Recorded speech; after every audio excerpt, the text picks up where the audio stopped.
मुरली की रिवीजन करते हैं या फिर मुरली पे आधारित कुछ वर्कशॉप या कुछ अनुभव की लेन-देन करते हैं। तो आज हमारे बीच में आदरणीय ज्ञानेश्वर बर्वे भाई जी मौजूद हैं। तो पिछले संडे जैसे हमने वर्कशॉप के अंदर कइयों की रिक्वेस्ट थी कि बाबा की मुरली का गहन मंथन हम करना चाहते हैं, लेकिन कभी-कभी हमें टूल्स या विधि पता नहीं होती है या प्रोसेस पता नहीं होती है कि किस प्रकार करें। तो जैसे ही हमने वो सुना तो हमारे बुद्धि में सबसे पहले ज्ञानेश्वर भाई का नाम ध्यान में आया, क्योंकि बाबा ने इन्हें विशेष कला दी है कि मुरली के जो महावाक्य है, उसके गहराई तक मंथन करना, उसको उसके एक-एक महावाक्यों को, जैसे 2 दिन पहले बाबा ने साकार मुरली में कहा था कि बाबा हमें ज्ञान घास और ज्ञान अमृत देते हैं और हम बच्चे गऊ हैं, जो ज्ञान घास रोज़ सुबह खाती है और दिन भर उससे रमण करती है। तो उस प्रकार से भाई साहब की एक बहुत अच्छी कला है। ज्ञानेश्वर भाई वैसे ओरिजिनली पुणे से हैं और वे अभी वर्तमान समय ईश्वरीय सेवा पिछले 25 वर्ष से दे रहे हैं और विशेष रूप से भाई साहब के जो मंथन हैं, वो पीस ऑफ माइंड टीवी और रेडियो मधुबन और भी कई सारे टीवी चैनल्स हैं जिस पर प्रसारण होते रहते हैं। जो ज्ञानेश्वरी है, भागवत है, कई प्रकार के भक्ति के शास्त्र है, उन पर गहन चिंतन, उनका ज्ञान से क्या वास्तविक कोरिलेशन है, इस पर भाई साहब के बहुत सारे एपिसोड्स हैं, बहुत सारे मंथन हैं और हमारे अव्यक्त मुरली क्लब से भी शुरू से जुड़े हुए हैं। बहुत बार भाई साहब के मंथन मुरली से रिलेटेड ग्रुप्स में आते रहते हैं और कई बीके भाई-बहनें भी कहते हैं कि भई एक बार भाई साहब को बुलाएँ ताकि हम जानें वास्तव में कैसे वो मंथन करते हैं। तो इसलिए हमने सोचा कि योग्य टाइम होगा कि आज हम भाई साहब से ही सुनें। भाई साहब के कुछ अपने व्यक्तिगत अनुभव भी हैं, किस प्रकार इन्होंने मंथन करना शुरू किया, कैसे-कैसे इन्हें प्रेरणा मिली। तो भाई साहब अपने अनुभव भी सुनाएँगे और कैसे इस प्रोसेस, कैसे इस जर्नी को हम अपने जीवन में अप्लाई करें अव्यक्त मुरली क्लब के अंदर, उसके प्रति भी हमें मार्गदर्शन देंगे। Om Shanti. Over to you भाई जी। थैंक यू प्रफुल्ल भाई जी और बाबा के सब प्राण प्यारे बाबा के सब लाडले सिकिलते बच्चे, आप सबको प्रणाम, नमस्कार और ओम शांति। Good morning. बहुत बहुत थैंक्स कि आप सबको सुबह सुबह बाबा के इतने अच्छे अच्छे बच्चे हैं, उनसे मिलने का सौभाग्य मिला। बाबा हमेशा विचार सागर मंथन करने के लिए बोलते हैं, बच्चों को बोलते हैं। अभी कल के मुरली में बाबा ने कहा था कि ये मेरा विचार सागर मंथन है और ये विचार सागर मंथन मैंने आपको दे दिया है, अभी आप करो। मेरे ख्याल से सबको म्यूट करेंगे तो अच्छा है। माइक्रोफोन जो है वो म्यूट करेंगे तो अच्छा है।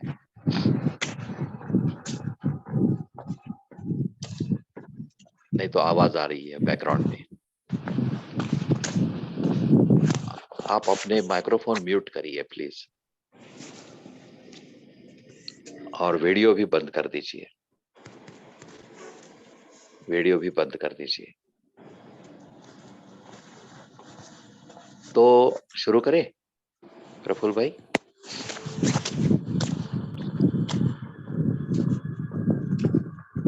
अपना वीडियो बंद कर दीजिए और माइक्रोफोन म्यूट कर दीजिए। हाँ, थैंक यू। तो ये बाबा जो कहते हैं बच्चों को विचार सागर मंथन करने के लिए, क्यों कहते हैं? बाबा तो सब हमें ज्ञान देते हैं, लेकिन विचार सागर मंथन जो होता है वो इसलिए होता है क्योंकि बाबा जो देता है हमें, वो मुरली के द्वारा दूध देता है। अभी बाकी लोगों को जब हमें मक्खन खिलाना है या छाछ पिलाना है तो क्या करना पड़ेगा? दूध का दही बनाना पड़ेगा और जब तक हम दही नहीं जमाएंगे तब तक हम मक्खन नहीं निकाल सकते। जो बाबा ने दूध दिया है उसको ही अगर हम मथने लगे, मथनी के द्वारा मथने लगे तो उससे मक्खन नहीं निकलेगा। उसके लिए दही जमाना पड़ेगा। और दही कैसे जमाते हैं?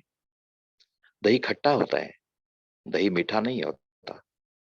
थोड़ा सा मीठा थोड़ा सा खट्टा होता है, और वो हमें उसमें डालना है, तब दही जमता है। और इसलिए दही जो है वो हमारे विचार है। अपने विचार जब बाबा के मुरली के ज्ञान के आधार पर हम मिक्स करते हैं, तब दही जमता है। और फिर उसका मंथन करते हैं, तब मक्खन निकलता है।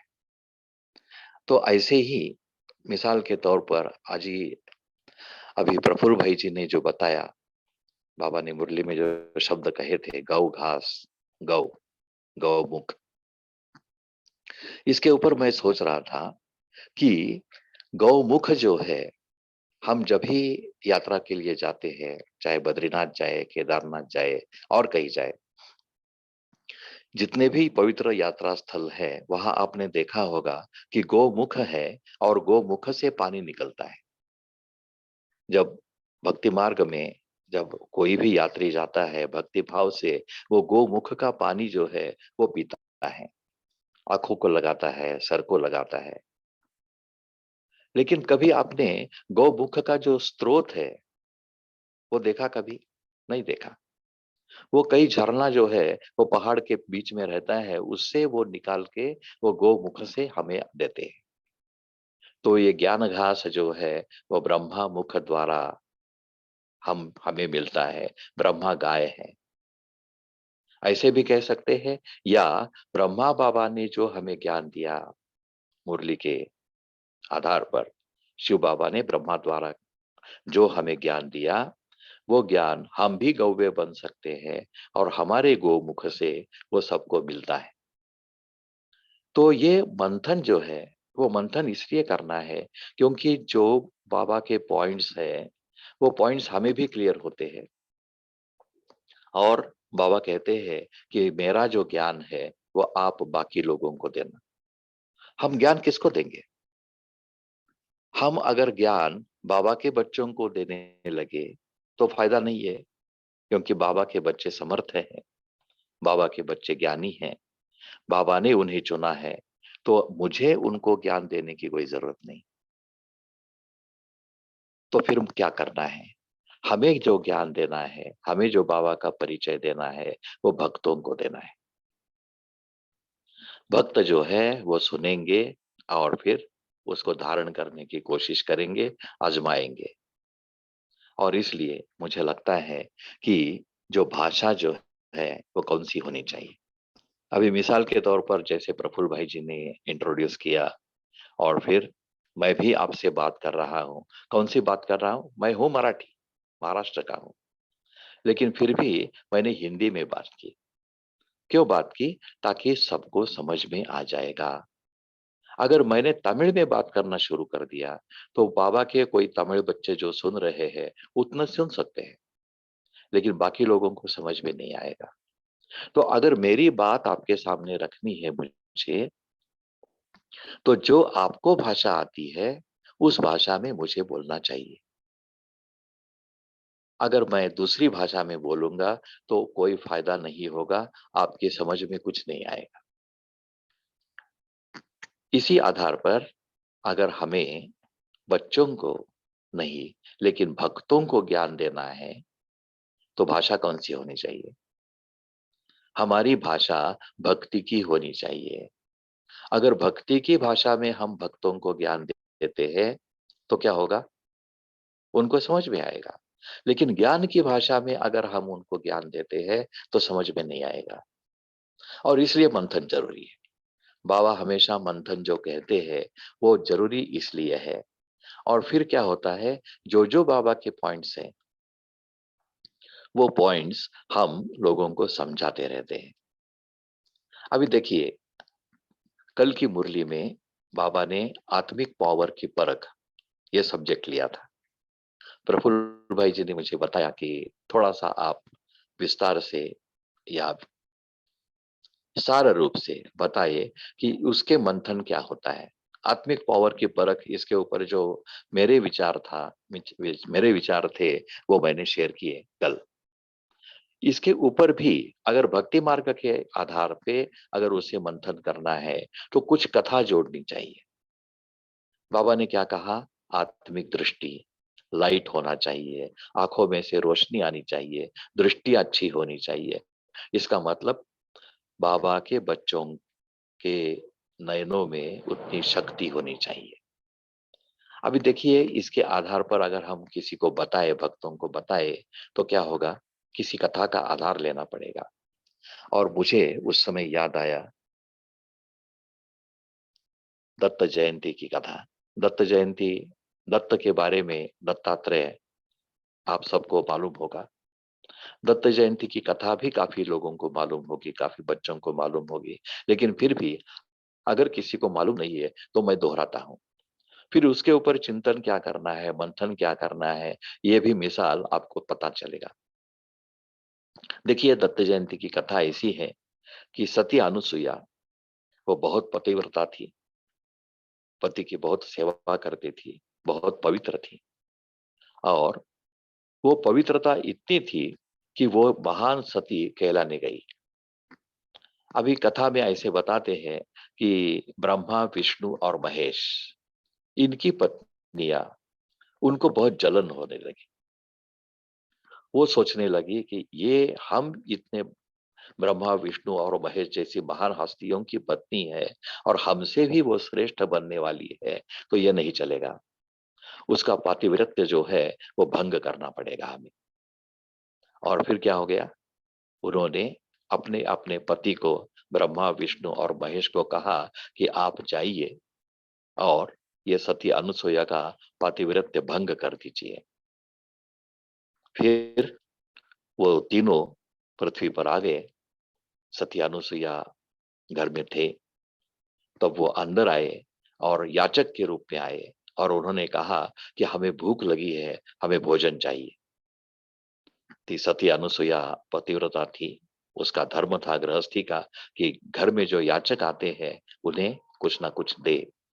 तो उन्होंने कहा कोई बात नहीं, मैं अभी भोजन बनाती हूँ और आपको परसती हूँ। तो उन्होंने कहा कि हमारी एक शर्त है, अगर आप निर्वस्त्र होके, नग्न होके हमें परोसेंगे तो ही हम खाएंगे, नहीं तो नहीं खाएंगे।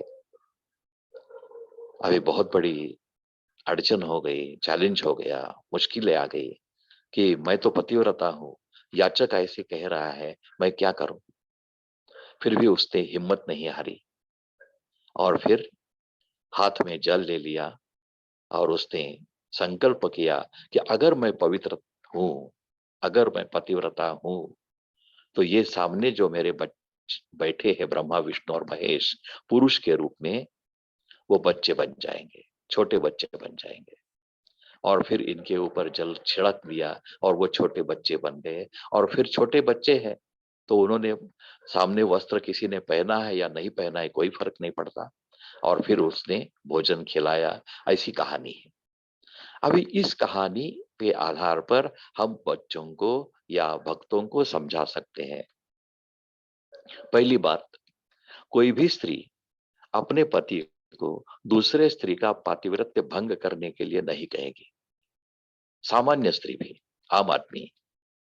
यहाँ तो ब्रह्मा, विष्णु और महेश जैसे देवताओं की पत्नियां हैं, वो ऐसे कैसे कह सकती है? फिर हम उनको कहेंगे कि ये कहानी है, बताई है, तो उसने कुछ ना कुछ संदेश जरूर होगा। हम उसके ऊपर क्रिटिसाइज नहीं करेंगे। हम ये नहीं कहेंगे कि ये कहानी झूठ है, ऐसे होता ही नहीं है। हम उसके जड़ तक जाएंगे और उसका संदेश क्या है वो ढूंढने की कोशिश करेंगे। तो क्या हो गया? ये ऐसे हो नहीं सकता, फिर भी कहानी में है। अच्छा, फिर क्या हो गया? वो नीचे आ गए, सती अनुसुईया को कह दिया। तो सती अनुसुईया तो कह सकती थी कि ये ऐसे कुछ नहीं होगा, आपको खाना है तो खाइए, नहीं तो जाइए। नहीं, उसने अपना धर्म निभाया और फिर जल छिड़का।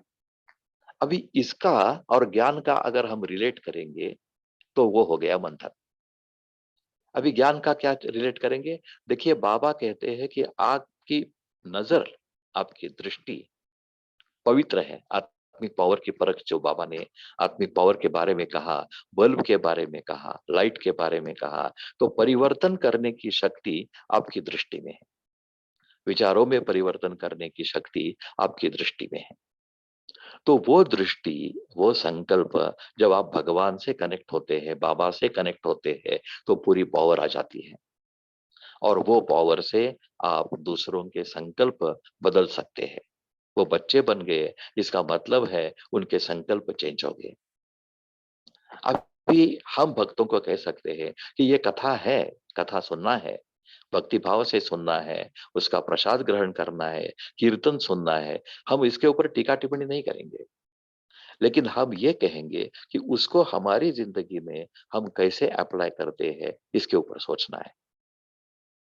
तो आजकल के जमाने में जो हमारी महिलाएं हैं, भाई बहनें हैं, माताएं हैं, उनकी परिस्थिति भी ऐसी ही है। जब बाहर जाते हैं तब कितनी नजरें, कितनी दृष्टि अनेक लोगों की उनके ऊपर पड़ती है। अभी उससे अगर मुझे बचना है तो मेरे में परिवर्तन आना चाहिए। मेरा संकल्प खुद के बारे में जो देखना है, सोचना है, वो अच्छा होना चाहिए। और ये दृष्टि और शक्ति बाबा ने हमें दी। बाबा ने हमें शक्ति दी और कहा आप देवता हो।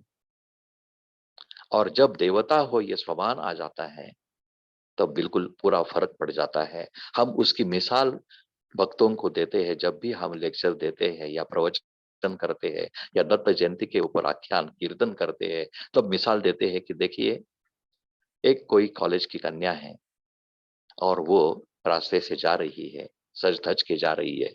चाहे कोई सीटी बजा सकता है, बच्चे हैं छेड़खानी कर सकते हैं, लेकिन वही कन्या जब झांकी में बैठती है, देवी के रूप में बैठती है, तो वही जो छेड़खानी करने वाले बच्चे हैं वो उसके सामने नतमस्तक हो जाते हैं। क्या फर्क पड़ गया?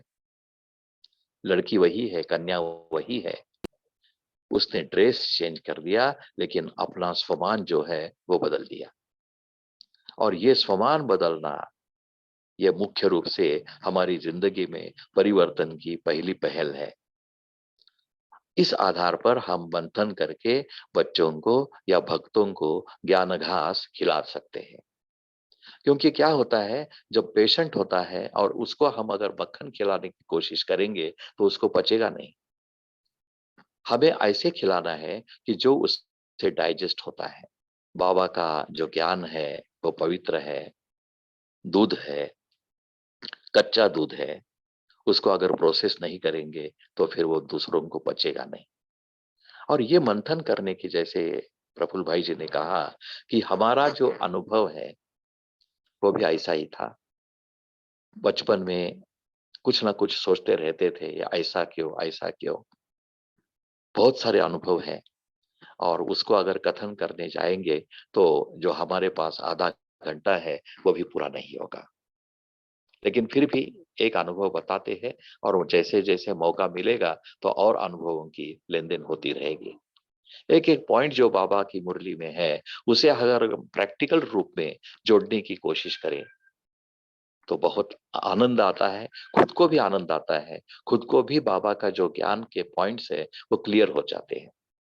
जो बचपन में हमें हमेशा लगता था कि ये सब जो बनाया है, हम पुण्य का काम करें, हम पवित्र काम करें तो क्या होगा, हमें मुक्ति मिलेगी। उस समय भक्ति मार्ग में तो मुक्ति की बात करते हैं, हमें मुक्ति मिलेगी।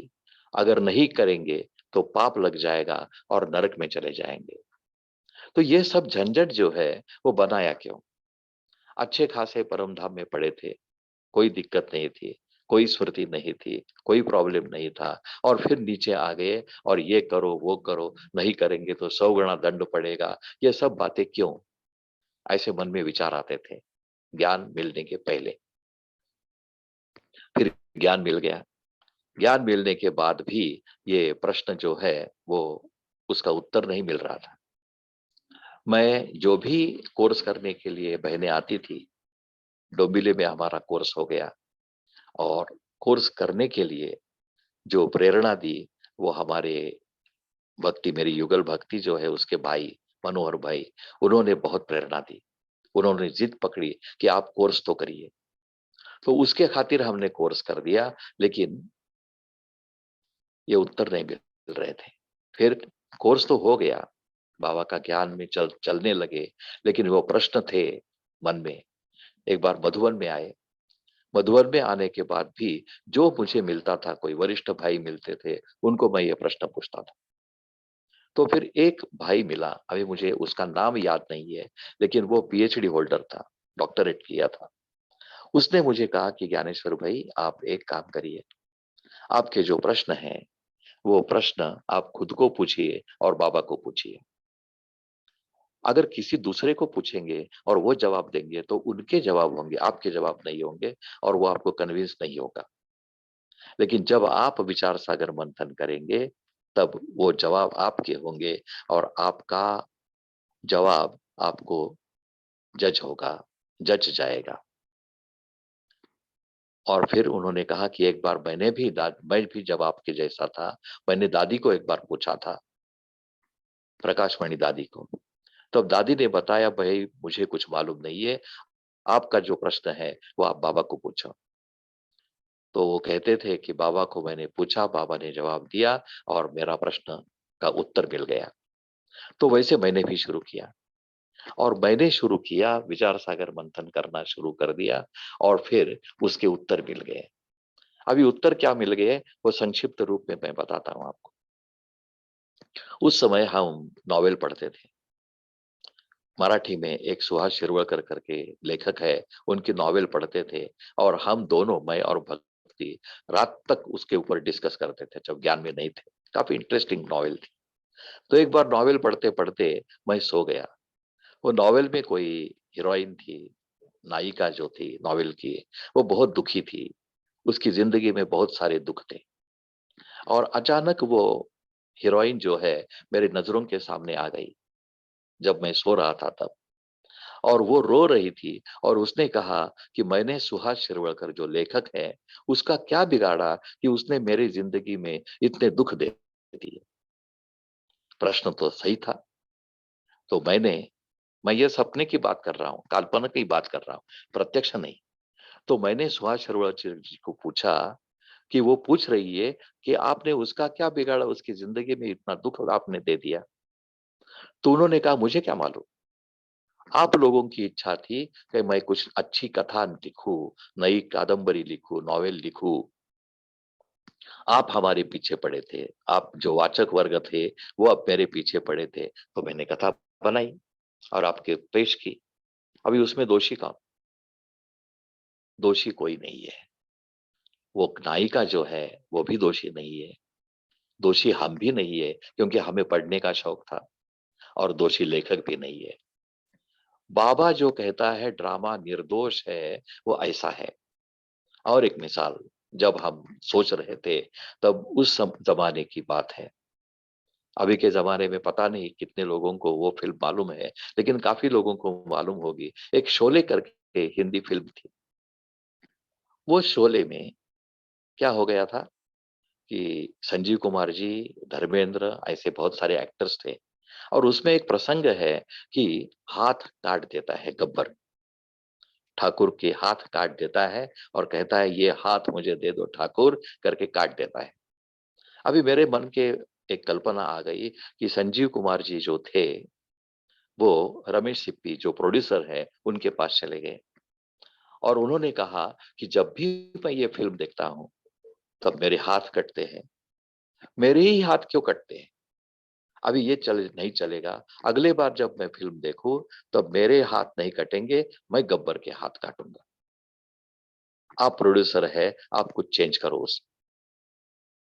रमेश सिप्पी जी ने कहा कि भैया, मैं प्रोड्यूसर जरूर हूं, लेकिन ये फिल्म बन गई है, अभी उसमें कोई चेंज नहीं हो सकता। वो जैसे रिपीट होगी, जब भी आप प्ले करोगे, उसी समय, उसी क्षण, उसी पल आपके ही हाथ कटेंगे, क्योंकि बना बनाई। प्रोड्यूसर मैं हूं, लेकिन स्क्रिप्ट राइटर दूसरा है, डायरेक्टर दूसरा है, एक्टर्स अनेक है, फोटोग्राफर अनेक है। तो ड्रामा बनाया किसने, फिल्म बनाया किसने? भले प्रोड्यूसर रमेश सिप्पी है, लेकिन खाली रमेश सिप्पी जी ने फिल्म नहीं बनाई, अनेक लोगों ने बनाई। इसलिए बनी बनाई है, उसमें चेंज नहीं हो सकता। अगर दूसरी फिल्म बनती है, उस समय हम सोच सकते हैं, लेकिन ये फिल्में नहीं। बाबा हमेशा ड्रामा की बात करता है और बाद में बाइस्कोप की बात करता है। बाइस्कोप में क्या होता है, ड्रामा में कम से कम एक्टर्स चेंज हो सकते हैं। अगर ड्रामा बहुत हिट है, एक मराठी में नाटक था नट सम्राट, और वो उसमें ड्रामा में बहुत सारे एक्टर्स चेंज हो गए। जैसे जैसे ड्रामा चेंज हो गया, नए नए एक्टर्स आ गए। लेकिन ये है, ड्रामा जरूर है, लेकिन ये बाइस्कोप जैसा है, फिल्म जैसा है। एक बार फिल्म शूट हो गई, उसकी सीडी बन गई, तो कहीं भी वो प्ले होगा तो वही होगा। लेकिन उसमें दोष किसका नहीं है, क्योंकि वो फिल्म जो थी वो पब्लिक डिमांड थी। हम भी परम धाम में बैठे थे, बैठे बैठे बोर हो रहे थे, और फिर फिल्म बनाई। अगर वो फिल्म में ऐसी मारधाड़ नहीं रहती थी, मिसाल के तौर पर आप सोचिए कि शोले फिल्म में मारधाड़ नहीं रहती थी, कॉमेडी नहीं रहती थी, बसंती का डांस नहीं रहता था, आंखों में से पानी नहीं आता था, तो क्या होगा? फिल्म हिट होती थी? नहीं होती थी। सिर्फ अगर प्यार मोहब्बत होती थी तो फिल्म हिट नहीं होती थी। लोगों को कुछ ना कुछ मसाला चाहिए। अगर वो भी चाहिए तो हम भी बाबा के बच्चे हैं, वो भी डिमांड करते हैं कि इंटरेस्टिंग होना चाहिए, चटपटा होना चाहिए। तो बाबा ने ड्रामा बनाया, बाबा ने बनाया, आपके सामने रख दिया। लेकिन बाबा कहता है मैंने नहीं बनाया, मैं प्रोड्यूसर भले हूं, लेकिन बाकी लोगों का जो योगदान है, इसलिए बाबा कहते हैं ड्रामा बना बनाया है। अभी ये जैसे मेरे मन में आ गया, तब जो बाबा कहते हैं ड्रामा बना बनाया है, ड्रामा निर्दोष है, वो पता चला। अभी देखिए, उसका जो प्रीमियर था शोले का, वो प्रीमियर के फोटो निकल रहे थे, और उसमें हमने देखा कि जितने भी एक्टर्स थे, भले गब्बर सिंह थे, संजीव कुमार जी थे, धर्मेंद्र थे, वो सब एक दूसरे के गले में हाथ डाल के एंजॉय कर रहे थे, प्रीमियर देख रहे थे। तो बाबा कहते हैं साक्षी दृष्टा, साक्षी कैसे बनना है और दृष्टा कैसे बनना है। वो जब फिल्म देख रहे थे, संजीव कुमार के उस समय हाथ कट रहे थे, संजीव कुमार जी शायद हंसते होंगे, देखो मैंने कितना अच्छा एक्टिंग किया। ना उनके मन में गब्बर सिंह के बारे में नफरत थी, ना और किसी के बारे में घृणा थी, दुख था, वो एंजॉय कर रहे थे। बाबा हमेशा कहते हैं कि जब आप साक्षी बनोगे और ये ड्रामा को देखेंगे, ड्रामा के एक्टर्स को देखेंगे, तो आपको किसी ने दुख दे दिया तो भी आप उसे क्षमा कर सकते हो। आप किसी के मोह में फंसते नहीं हो, और फिर आपको भान है, आत्मभान, बाबा कहते हैं आत्मभान और आत्मज्ञान, देही अभिमानी स्थिति। मैं कौन हूं? मैं एक्टर हूं। अभी ये प्रीमियर देखने के बाद मुझे घर जाना है, दूसरी फिल्म बनानी है, या और कुछ कामकाज करना है। ये स्मृति, प्रेक्षक लोग शायद रोते होंगे, लेकिन बाकी नहीं करते। और इसलिए मुझे लगता है कि ऐसी ऐसी अगर पॉइंट्स लेके हम मंथन करेंगे तो बहुत अच्छा है। तो प्रफुल्ल भाई जी ने मुझे बताया था कि कुछ मोमेंट के बाद, 30-35 मिनट के बाद, आप प्रश्नोत्तर का भी कार्यक्रम रखें। आपके कोई सवाल होंगे तो उसका भी जवाब देने की कोशिश करेंगे। लेकिन एक चीज ध्यान में रखिए, मेरा नाम वैसे ज्ञानेश्वर बर्वे है, लेकिन मैं ज्ञानी लिखता हूं, इसका मतलब ये नहीं कि मैं बहुत बड़ा ज्ञानी हूं। मैं भी बाबा का बच्चा हूं, बाबा का बच्चा तो हूं ही। बड़े गर्व से हम लोग कहते हैं, सब कहते हैं हम बाबा के बच्चे हैं, देवता बनने वाले हैं। लेकिन फिर अभी इसके ऊपर मंथन कैसे करना है, एक छोटी सी मिसाल आपको देता हूं। आप देखिए, आप सोचिए उसके ऊपर आप क्या मंथन कर सकते हो। एक वर्कशॉप का खेल करेंगे। देखिए, बाबा अब कहता है कि ब्राह्मण जो है, आप ब्राह्मण जो है वो हीरे जैसा है, संगम युग जो है वो हीरे जैसा है, और आप ब्राह्मण जो है वो हीरे है। अभी सतयुग आएगा, तब क्या बन जाएंगे? सोना बन जाएंगे, सोने की दुनिया में जाएंगे, है ना? तो देवता बन जाएंगे। बाबा कहते हैं देवता ये तो बुद्धू थे, ब्राह्मण जो है वो सर्वश्रेष्ठ है, ऐसे कहा जाता है। फिर बाबा कहते हैं हमें पुरुषार्थ करना है।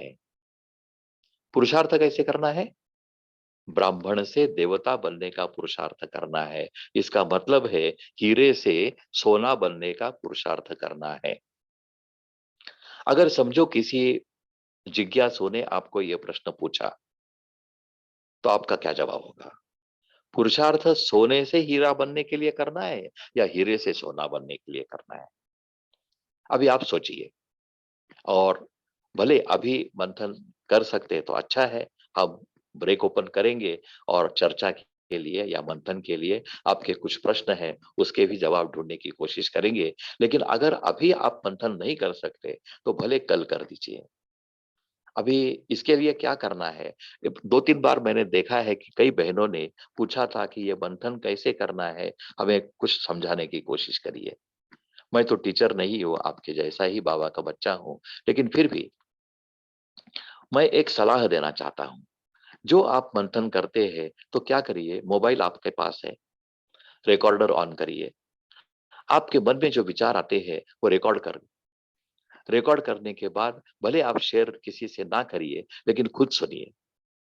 खुद सुनने के बाद आपको पता चलेगा कि इसमें क्या अंतर है, कैसी रिपेयर करना है, किस कैसा सुधार करना है, ये आप सोच सकते हो। और फिर क्या होगा, आप भी वक्ता बन सकते हो। बाबा कहते हैं कॉपी और पेस्ट। कॉपी करनी है किससे? बाबा की कॉपी करनी है, लेकिन अपना विचार होगा। कोई भी बाबा की मुरली है, चाहे साकार हो या अव्यक्त वाणी हो, उसमें 2-3 पॉइंट्स लेके इसके ऊपर अगर हम चिंतन करेंगे, मंथन करेंगे, तो वो क्या होगा? मंथन होगा।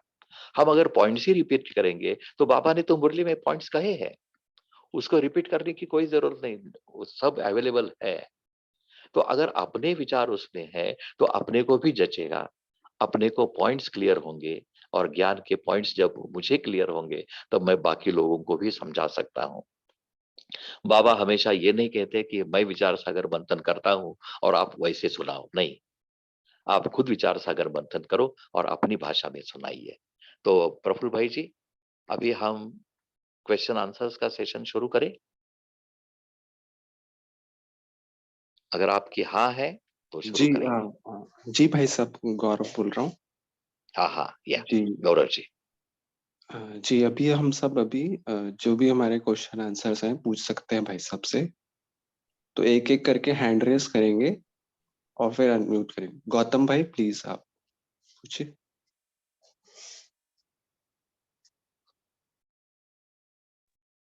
ओम शांति। भाई जी बहुत ओम अच्छा शांति। आपने ओम बताया ओम ज्ञान भाई। शांति। तो ओम मुझे शांति। ओम शांति। एक क्वेश्चन थी मेरी। जैसे आपने स्टार्ट किया ये सेशन में, तो हम्म, आपने ये ज्ञान मंथन के बारे में आपने बताया हम्म, कि ज्ञान मंथन करना है। तो आपने बताया कि ये जो हम लोग ज्ञान मंथन करते हैं तो वो जैसे कोई ये वक्ता है जो हमारे जो है उनको समझाने में हेल्प होगा, जो ये है अगले को समझाने में उसको हेल्प मिलेगा, जो जिसको कि ज्ञान देना है तो उनको हेल्प करेगा। तो इसलिए हम लोग ज्ञान मंथन करते हैं। बाबा का जो ज्ञान है, जो ज्ञान में है तो है ही है, तो उसको क्या सुनाना है जैसे आपने बताया। तो जो दूसरे हैं उनको हमको ज्ञान मंथन। तो मुझे यहाँ पे एक डाउट आया भाई जी। हम्म, तो मुझे ये समझ में नहीं आया कि मान लीजिए सपोज दैट कि मैं वो नहीं हूँ, मतलब मुझे किसी को ज्ञान नहीं देना है। लेट्स सपोज हम्म, मैं हम्म, तो एक जनरल हूँ, मैंने आया हूँ और ये ज्ञान सुन रहा हूँ सपोज दैट। तो क्या हम्म, मैं ज्ञान मंथन नहीं करूँगा?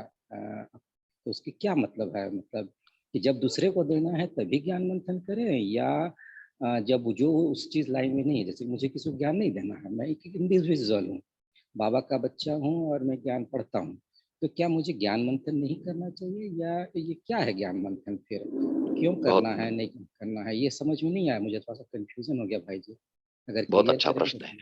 या बहुत अच्छा प्रश्न है। देखिए, ज्ञान मंथन 2 पॉइंट्स के होते हैं। एक ज्ञान मंथन दूसरों को, जैसे आपने कहा, समझाने के लिए होता है। बाबा हमेशा कहते हैं कि जो सेवा है, कितने लोगों को आपने ज्ञान सुनाया, बाबा हमेशा पूछते हैं। ज्ञान लेने के बाद हमें देना भी है, और जितना देते हैं उतना हमारा बढ़ेगा खजाना, ये एक बात। और इसलिए मंथन जब हम भक्तों को ज्ञान देते हैं, भक्तों को बाबा का परिचय देते हैं, तब मंथन की जरूरत है। ये एक बात हो गई। अभी जैसे आपका प्रश्न है कि जैसे आपने किसी को ज्ञान नहीं देना है, लेकिन आपको धारण करना है, तो धारण करने के लिए भी मंथन होना जरूरी है, क्योंकि ये पॉइंट्स जो है बाबा ऐसे क्यों कहता है, ये आपके मन में स्पष्ट हो जाएंगे। अभी जैसे मिसाल मैंने दी थी कि ड्रामा जो हम ये सब बनाया किसने, क्यों झंझट में पड़े हैं हम, ये सब क्यों करना है, ऐसे प्रश्न मेरे मन में थे। ज्ञान मिला था, लेकिन जब तक वो मंथन नहीं हो गया तब तक मुझे भी पॉइंट्स क्लियर नहीं हो गए, क्योंकि बाबा क्यों कहता है ये ड्रामा बना बनाया है। तो ऐसे अभी ये मेरा विचार था, मेरा मंथन था। ये किसी को अच्छा लगेगा, किसी को जचेगा नहीं, किसी कोई कन्विंस होगा, कोई नहीं होगा। लेकिन वो जब अपना मंथन करेंगे तब क्या होगा, वो कन्विंस हो जाएंगे।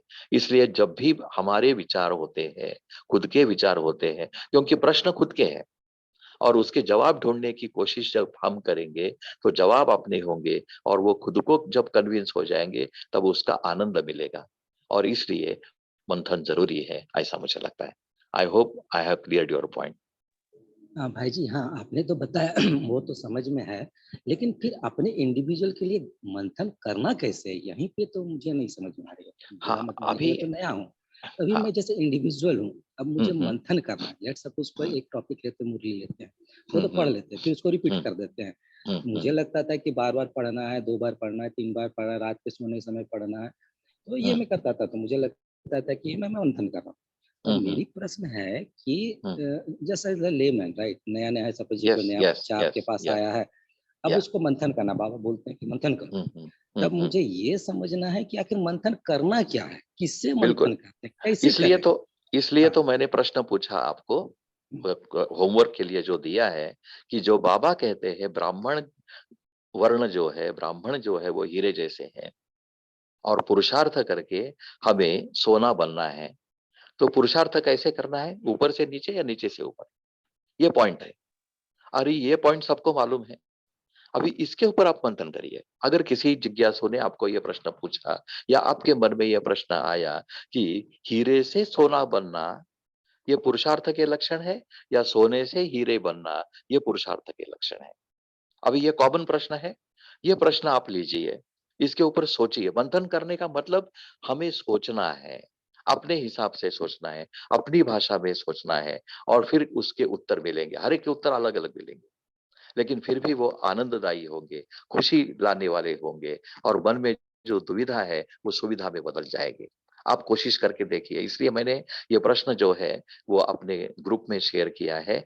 आप अपने हिसाब से उसके ऊपर मंथन कर सकते हैं, करके देखिए। भले अभी नहीं करिए, थोड़ा सोचिए और बाद में करके बताइए, कोई दिक्कत नहीं है ना।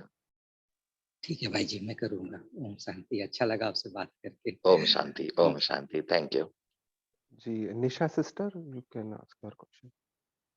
बीके निशा। जी जी। ओम शांति। ओम शांति। भाई जी, मुझे जब मैंने ड्रामा पे चिंतन स्टार्ट किया तो मुझे एक चीज समझ में आई, जैसे अभी आप बता रहे थे कि हम्म बनी बनाई बन रही। बाबा भी कहते हैं कि जब जो आपने कहा कि रमेश सिप्पी जी ने जब मूवी बनाई थी तो हम्म कभी उन्होंने बनाई होगी, तब उनके हम्म हाथ काटे गए गब्बर के। हम्म तो हम्म तो जब बनाई थी तो इसी तरीके से बाबा ने भी ये ड्रामा कभी बनाया होगा, तब मेरे जीवन में दुख आया है, तो तभी हम्म बार बार आएगा। तो हम्म ये तो इस तरीके से कैसे बाबा ने फिर जीवन में दुख लिख दिया, रमेश सिप्पी जी ने उनके क्यों कर दिया, उस समय बाबा के क्या दिमाग में आया? क्योंकि बार बार जब वो सीडी चलाते हैं तब वो रिपीट होती है, लेकिन कभी जब हम ड्रामा बनाते हैं तब तो सारे एक्टर को हम स्क्रिप्ट देते हैं कि आपको ये करना है, आपको ये करना है, आपको ये करना है। जैसे बाबा भी कहते हैं कि मैंने सतयुग बनाया, तो सतयुग में बाबा ने हर किसी को पहले रोल दिए होंगे, देन उसके बाद में हम वही कैसेट चलाते हैं। तब हम अगर मेरा पार्ट दासी बनने का है तो मैं दासी बनूंगी, लेकिन पहले तो पार्ट मुझे बाबा ने दासी का दिया होगा ना। तो ये मुझे जानना है कि ये ऐसा क्यों, फिर ये कैसे हम कह सकते बनी बनाई बन रही, ये मुझे नहीं समझ आया। इस पे थोड़ा क्लिक करिए भाई बिल्कुल, जी। बहुत ही अच्छा प्रश्न है निशा जी। ये जो बाबा है ना, बड़ा होशियार है, बड़ा चतुर है, और इसलिए बाबा ने वो स्पष्ट कर दिया कि जिम्मेदार मैं नहीं हूं। और बाबा कहते हैं कि जब आप फिल्म देखते हो, जब शोले पिक्चर देखने के लिए जाते हैं, तब ये नहीं देखते कि वो कौन से साल में बनाई। अभी समझो आपने शोले पिक्चर नहीं देखी है और अभी आपको मैं शोले पिक्चर दिखा रहा हूं, तो आप शोले पिक्चर की कथा में, एक्टिंग में, डायलॉग में, सीन में आप दंग हो जाते हैं, एंजॉय करने लगते हैं। और उस समय ये नहीं सोचते कि ये फिल्म किसने बनाई, अब कब बनाई और कौन से साल में बनाई। अभी भले हमने शोले देखी है, लेकिन अभी हमें कोई पूछेगा कि शोले कब बनाई, कौन से साल में बनाई, तो तुरंत आंसर शायद नहीं आएगा। तो बाबा कहते हैं कि ये फिल्म देखनी है, आप एंजॉय करो। बाबा चतुर है, आपका प्रश्न बिल्कुल सही है कि किसी ने तो बनाई होगी, लेकिन उसका जिम्मेदार बाबा नहीं। जैसे रमेश सिप्पी के प्रोड्यूसर है, उनके मन में विचार आया कि ये फिल्म बनानी है, तो उसने सलीम जावेद जी को पास गए और कहा स्क्रिप्ट लिखो, तो स्क्रिप्ट लिख दिया। तो कथा बनाई, कथे के पात्र जो है उनके डायलॉग बनाए, सीन बनाए, तो ये कलेक्टिव इफर्ट है। और कलेक्टिव इफर्ट है तो क्या होगा, उसके लिए जिम्मेदार कोई नहीं होगा। लेकिन जब एंजॉय करेंगे, बनाने वाले एंजॉय करेंगे, प्ले करने वाले एंजॉय करेंगे और देखने वाले भी एंजॉय करेंगे। तो बाबा कहते हैं कि ये ड्रामा बड़ा इंटरेस्टिंग है, तो आप उसे एक्ट भी करिए, देखे भी और साक्षी होके करिए। और इसलिए मैं हमेशा कहता हूं कि ये मंथन जो होता है वो 100% एप्लीकेबल नहीं होता। मंथन आपके विचारों को दिशा देने के लिए, दूसरों को विचारों को दिशा देने के लिए होता है। अगर हम 100% उसको एप्लीकेबल करने की कोशिश करेंगे तो नहीं होगा। और इसलिए बाबा ने उसका उत्तर जो दे दिया, अनादि है, बनाया है, बन गया है, किसी ने तो बनाया है, पक्का बनाया है, लेकिन वो अनादि है और बना बनाया है। किसने बनाया मालूम नहीं। जैसे शोले फिल्म है, बनाई है, कौन से साल में बनाई वो सोचने की जरूरत नहीं, बनी बनाई है, किसी ने बनाई नहीं है, सब ने मिल के बनाई है। वैसे शायद हम भी उसमें शरीक होंगे। ये ड्रामा बनते समय हमने भी कुछ स्क्रिप्ट लिखा होगा, हमने भी कुछ डायरेक्शन दी होगी, हमने भी कुछ फोटोग्राफ लिए होंगे, ऐसा विचार करेंगे। क्योंकि क्या होता है, मंथन जो होता है, जैसे आपने सही प्रश्न पूछा कि अगर मेरे मन में दुख आता है, मेरी जिंदगी में दुख आता है, तब मुझे लगता है कि ये क्यों, ऐसा क्यों। और उस समय अगर ये कहे कि ये मेरे मन जिंदगी में दुख है क्योंकि मेरा जो रोल है, जैसे मैंने संजीव कुमार जी का मिसाल दी कि अगर वो पूछते हैं कि मेरे ही हाथ क्यों कटते हैं, लेकिन वो जब साक्षी होके फिल्म देखते हैं, प्रीमियर शो देखते हैं, वो एंजॉय करते हैं, वो रोते नहीं है। तो ये देखने का भाव ये है कि जो जिंदगी हमें मिली है उसे हम एंजॉय करें।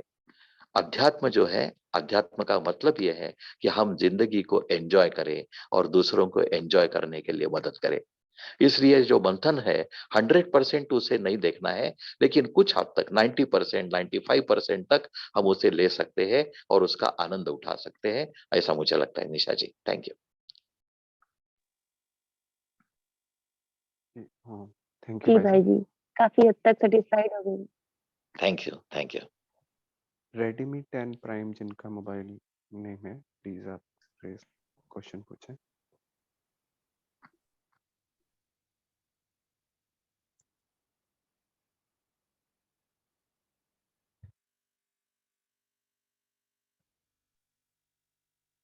पीके कविता, आप पूछ सकते हैं अपना प्रश्न।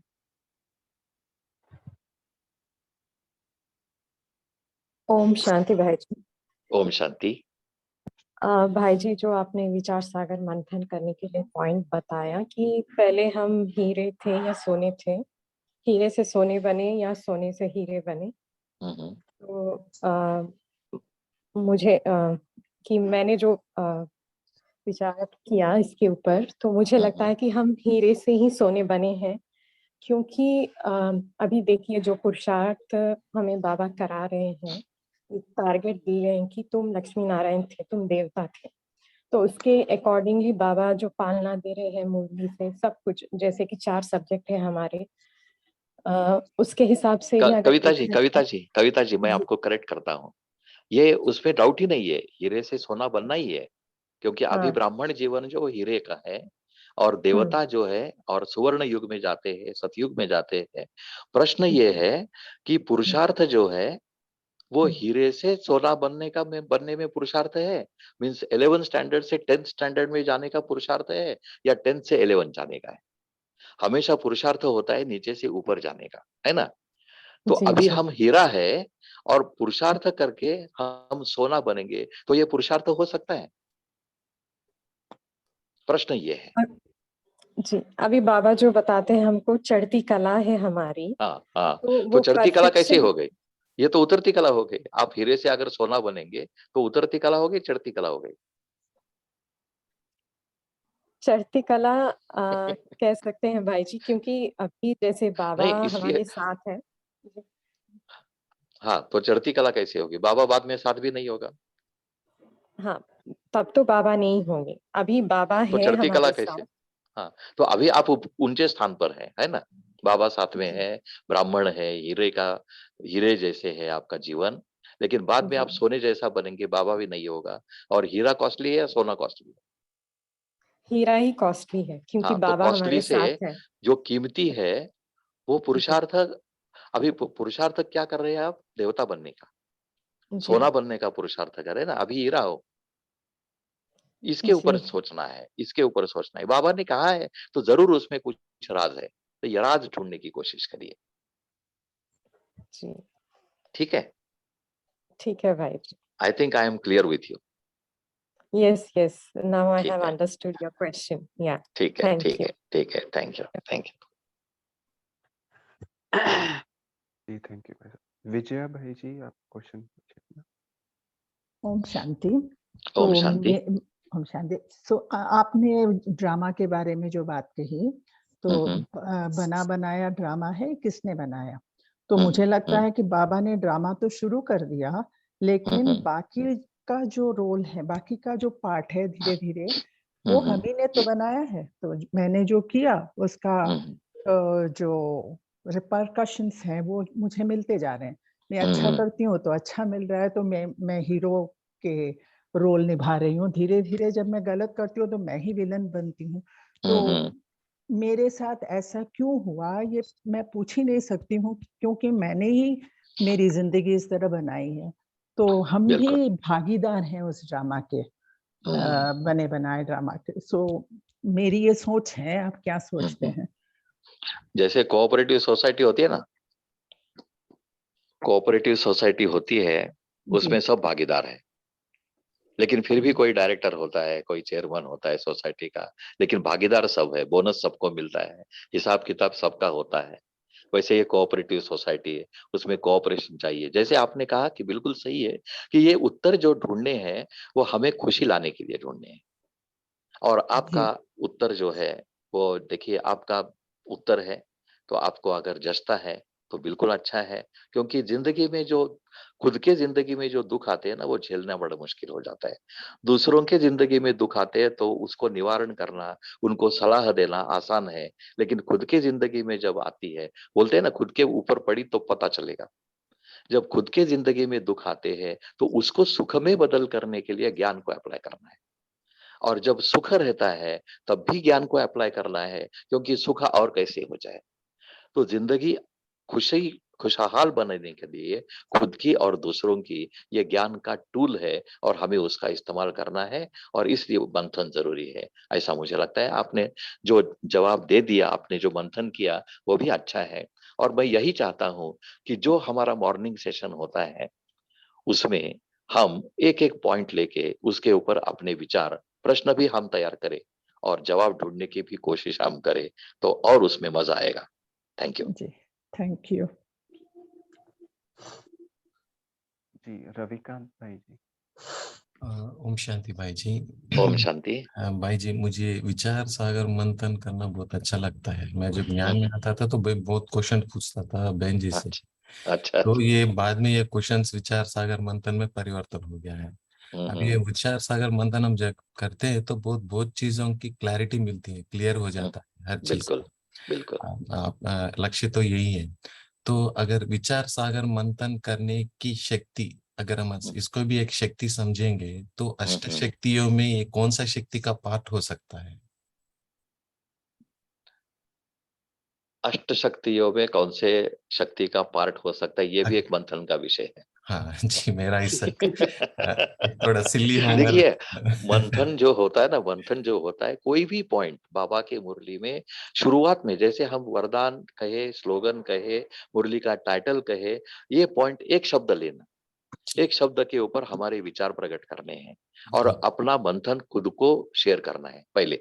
जी अभी आपने जो पॉइंट निकाला है, विचार सागर मंथन कौन सी शक्ति होती है, जी अभी उसमें कितने पॉइंट्स आ सकते हैं? परखने की शक्ति हो सकती है, जी तोलने की शक्ति हो सकती है, यस या विचार करने की शक्ति हो सकती है। अष्ट शक्ति, क्योंकि अष्ट शक्ति तो मोटे रूप में है, यस लेकिन सूक्ष्म शक्तियां भी बहुत है।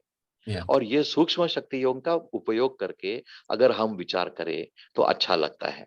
जी तो मैं आप सबको, मेरी गुजारिश ये है कि जब भी अव्यक्त वाणी, बहुत अच्छा प्रोजेक्ट है, दोबारा चल रहा है, और इसकी प्लेटफॉर्म के आधार से मैं प्रफुल्ल भाई जी, उनकी पूरी टीम, सिर्फ प्रफुल्ल भाई जी नहीं, उनकी टीम जो है पूरी, जी वो पर्दे के पीछे है, जी लेकिन इतना श्रेष्ठ कर्म कर रहे हैं कि हम तक वो पहुंचा रहे हैं और विचार सागर मंथन करने के लिए मौका दे रहे हैं। तो आप भी, भले आप ग्रुप में शेयर करें या ना करें, जी लेकिन आप अपना भाषा में रिकॉर्ड करिए, जी रिकॉर्ड करिए, सुनिए। भाई भाई हो, बहने हो, आप ये मत सोचो कि मैं तो कुछ नहीं सोच सकती, मैं कुछ बोल नहीं सकती। आप बोलिए, आप भले कोई सुने या ना सुने, लेकिन आप रिकॉर्ड करिए, आप सुनिए, उसका एक आनंद अलग होगा, ऐसा मुझे लगता है। जी थैंक यू जी थैंक जी, ललिता सिस्टर।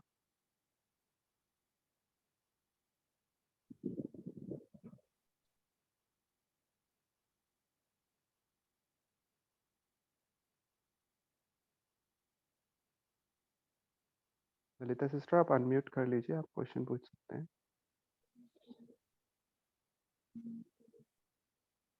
ठीक है, राम प्रकाश सिंह, आप पूछिए।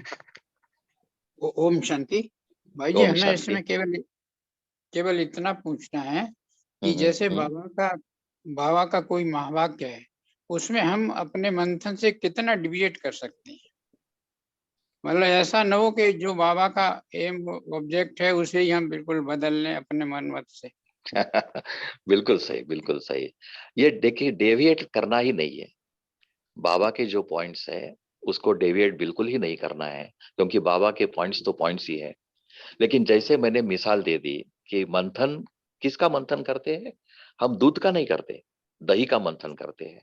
अभी दूध का दही बनाना, इसके लिए दही मिक्स करना पड़ता है कि नहीं?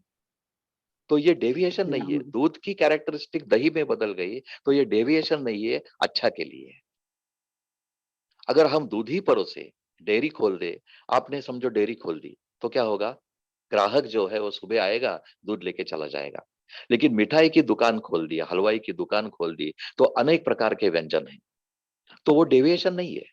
अगर हम दूध से पेड़ा भी बना सकते हैं, दूध से खोया भी, मावा भी बना सकते हैं, दूध से गुलाब जामुन भी बना सकते हैं, दूध से रबड़ी भी बना सकते हैं, बहुत सारे व्यंजन बना सकते हैं, और हम लोगों को खिला सकते हैं। तो मंथन ऐसा है। बाबा की मुरली जो है वो दूध है, बाबा की मुरली के पॉइंट्स जो है वो दूध है, लेकिन उसमें हम हमारा मंथन मिक्स करके लोगों को परोसेंगे, खिलाएंगे, तो क्या होगा? ज्ञान का प्रसार होगा, और ज्ञान का, बाबा का परिचय सबको होगा। ये उद्देश्य मुख्य है। इसलिए उसको डेविएशन नहीं करेंगे, लेकिन उसको हम डाइजेस्ट करने के लिए चेंज करके हम बताएंगे, ऐसा कह सकते हैं। ठीक, thank you, thank you. Thank you. Gautam भाई, आप भी कुछ पूछना चाह रहे हैं? ओम शांति भाई जी, ओम मैंने तो एक शांति। प्रश्न पूछा था, वो पुरुषार्थ के लिए। तो आपने जो प्रश्न रखा वो मेरे दिमाग में चला कि आखिर पुरुषार्थ करना कैसे। उस पे मैं हम्म, आपके क्वेश्चन को लिया, वो डायमंड और गोल्ड के बारे में। हम्म, तो आपने पूछा तो कभी हम डायमंड में है, फिर गोल्ड में जा, तो ये पुरुषार्थ मतलब नीचे से ऊपर जा रहे हैं। तो इसमें मैंने अपना मतलब ज्ञान मंथन किया, तो जो निकला मैं उससे शेयर करना चाहता हूँ। क्या आई एम राइट कि नहीं, बिल्कुल। वो आप मुझे बताइए कि हम्म, यही मंथन है। तो जैसे आपने कहा कि अभी डायमंड है, हम जो है डायमंड में है, लेकिन एक्चुअली हम डायमंड कैसे बने? हम जो थोड़े से बैकग्राउंड में जाते हैं कि हमारी जो है अभी कलयुग है, घोर कलयुग थी, राइट? तो हमारी पावर खत्म हो गई है, ठीक है। तो अब क्या होगा कि बाबा आए, मतलब आकर के हमें ज्ञान दे रहे हैं, तो हमारे में डायमंड वाली जो ज्ञान आने से हमारे में आ गई, लेकिन एक्चुअली इंडिविजुअल हर एक आत्मा की पावर खत्म हो चुकी है, ठीक है। तो खत्म हो गई है, तो बाबा आकर के हम लोग को लिफ्ट करा रहे हैं। तो बाबा के कंसर्न में, मतलब बाबा के अटैचमेंट में, बाबा के ज्ञान में लेकर के मैं डायमंड बन रहा हूँ। मैं अपने आप को समझ रहा हूँ कि मैं डायमंड हूँ, बट इंडिविजुअल मैं हूँ नहीं। तो मुझे पुरुषार्थ करना है, तब हम जाएंगे, क्योंकि मुझे प्ले करना है इंडिविजुअल। तो चलिए मैं इसको प्रैक्टिकल में इसको रिलेट किया। अब जैसे आपने कहा कि थोड़ा डाइवर्ट कीजिए दही को, फिर मथिए, तो मैं थोड़ा सा उसको मथा आपके लैंग्वेज में। तो प्रैक्टिकल में आइए कि जैसे कि हम अपने घर में रहते हैं, ठीक है, माता पिता के साथ। अभी छोटे बच्चे मतलब ग्रोन अप है, लेट्स सपोज। लेकिन मेरे पिताजी जो हैं, जो मेरे जिसके पालना करते हैं, वो थोड़ा सा रिच है, लेट्स सपोज। वो बड़े धनवान हैं, बहुत मतलब अच्छे से हमारी लाइफ चल रही है, बहुत अच्छे हमारे घर परिवार हैं, सुख सुविधा है, एवरीथिंग है, राइट। क्यों है दैट्स, लेकिन वो मेरे लिए नहीं है, मैंने उसे नहीं किया, ये मेरे पिताजी की है, मेरी नहीं, मेरे फादर के हैं वो, राइट। अब यहाँ पे क्वेश्चन होता है कि जो भी मुझे अभी जो जैसा डायमंड अभी करे, अभी मेरी लाइफ डायमंड की है, ये जो डायमंड मुझे मिले मेरे पिताजी की मिली है, बट इंडिविजुअल मेरे में कुछ नहीं है, राइट। मैं तो एक पुरुषार्थ कर रहा हूँ। तो अभी जो बोला जा रहा है कि आप पुरुषार्थ करो, तो पुरुषार्थ करके जब मैं अपनी लाइफ जीऊंगा, अब पिताजी के बाद तो मेरी लाइफ होगी, अपनी खुद की इंडिविजुअल लाइफ होगी। तो पुरुषार्थ ये करना है कि अब हम जितना पुरुषार्थ करेंगे, जितना हम अच्छी पढ़ाई करेंगे, इंजीनियरिंग करेंगे, डॉक्टरी करेंगे, व्हाटएवर, तो उसके आधार पर जब मेरी लाइफ स्टार्ट होगी, ठीक है, इंडिविजुअल लाइफ जब मेरी चलेगी, तो वो डिपेंड करेगा, राइट। तब वो कहलाएगा। अब तो हमारे पिताजी की डायमंड लाइफ है, तो वहां से हम क्या करेंगे, तो वो गोल्ड चलेगी, राइट। तो मुझे गोल्ड करना है, तो दैट इज द लिफ्टिंग। मुझे जो लिफ्ट करना है, यही अब चलिए बाबा के बात में बात करते हैं। तो बाबा ने कहा कि अभी हम तुम्हारे पास आए हुए हैं, ज्ञान दे रहे हैं, लो और ले करके अपने को साथ करके जाओ, क्योंकि फिर तुमको आना है वापस अपना रोल करने के लिए। गौतम तो भाई दैट इज कॉल्ड थोड़ा गोल्ड। आप क्वेश्चन शॉर्ट में बताएंगे तो भाई साहब हाँ, तो क्लियर ये कर मेरी पाए। पुरुषार्थ का मुझे जो समझ में आया, ये क्या ये सही हम जा रहे हैं या नहीं, बात बताएंगे भाई जी। देखिए गौतम भाई जी, जो हम मंथन करते हैं ना, वो बिल्कुल हर मंथन सही होता है, लेकिन ये मंथन मैंने जैसे कहा कि आप रिकॉर्ड करिए, आपको जो कहना है रिकॉर्ड करिए, आप खुद सुनिए, और आप कन्विंस होते हैं तो ये मंथन सही है। दूसरा कन्विंस होता है या नहीं होता है उसकी चिंता नहीं करनी है, क्योंकि ये ज्ञान अप्लाई करना है हमें खुद को और दूसरों को बांटना है। जब हम खुद कन्विंस होते हैं तब हम दूसरों को कन्विंस कर सकते हैं। तो आपने जो मंथन किया, बहुत ही बधाई है आपको। लेकिन आप, मेरा जो रिक्वेस्ट है कि ये जो आपके विचार है वो रिकॉर्ड करिए। तो उससे दो फायदे होते हैं कि आप संक्षिप्त रूप में उसको कैसे पेश करना है, ये भी एक तरीका आप अपना सकते हो। तो ये करके देखिए, खुद सुनिए, और फिर उत्तर आपको मिल जाएगा, ऐसा मुझे लगता है ना। ठीक है भाई जी, समझ में आया। बहुत अच्छा, लेकिन आपको बधाई हो, आपने तुरंत कुछ ना कुछ कोशिश की और मंथन किया, इसलिए बहुत बहुत बधाई आपको।